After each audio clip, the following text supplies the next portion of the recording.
T20 world cup के semifinal मुकाबलों में अब महज चंद घंटे का वक्त रह गया है, लेकिन इंग्लैंड और भारत के दरमियान शेड्यूल दूसरे सेमीफाइनल के लिए रिजर्व डे न रखने पर आईसीसी की मंसूबाबंदी पर सवालात उठाए जा रहे हैं। T20 वर्ल्ड कप का पहला सेमीफाइनल कल सुबह अफगानिस्तान और जनूबी अफ्रीका और दूसरा शाम 7:30 बजे भारत और इंग्लैंड के दरमियान खेला जाएगा। पाकिस्तानी वक्त के मुताबिक ये मैचेस एक ही दिन में खेले जाएंगे, लेकिन वेस्ट इंडीज में ये दोनों मैचेस अलग अलग दिन शेड्यूल हैं। पहला सेमीफाइनल ट्रिनिडाद में अफगानिस्तान और जनूबी अफ्रीका के दरमियान मुकामी वक्त के मुताबिक शाम में होगा और ये मैच डे एंड नाइट होगा, जबकि इसके बरक्स दूसरा 27 जून की सुबह गयाना में खेला जाएगा। आईसीसी की जानिब से T20 वर्ल्ड कप के पहले सेमीफाइनल के लिए रिजर्व डे रखा गया है, लेकिन दूसरे सेमीफाइनल के लिए कोई रिजर्व डे नहीं रखा गया, जिस पर शायकीन हैरान हैं और सबके ही जहन में ये सवाल है कि आखिर इतने अहम मैच के लिए रिजर्व डे ना रखने की वजह क्या है। वाज़ेह रहे कि भारत और दिफाई चैंपियन इंग्लैंड के दरमियान दूसरे सेमीफाइनल में बारिश का 75% इम्कान है और अगर मैच बारिश की नजर हो जाता है तो भारत की टीम सुपर 8 मरहले में बेहतर कारकर्दगी दिखाने की वजह से फाइनल के लिए क्वालिफाई कर लेगी।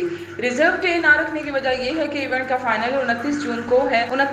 है और सेमीफाइनल और फाइनल मैच के दौरान सिर्फ एक दिन का वक्फा है, जिसकी वजह से आईसीसी ने कोई रिजर्व डे नहीं रखा, क्योंकि वरना टीमों को लगातार 3 दिन अहम तरीन मैचेस खेलना पड़ते।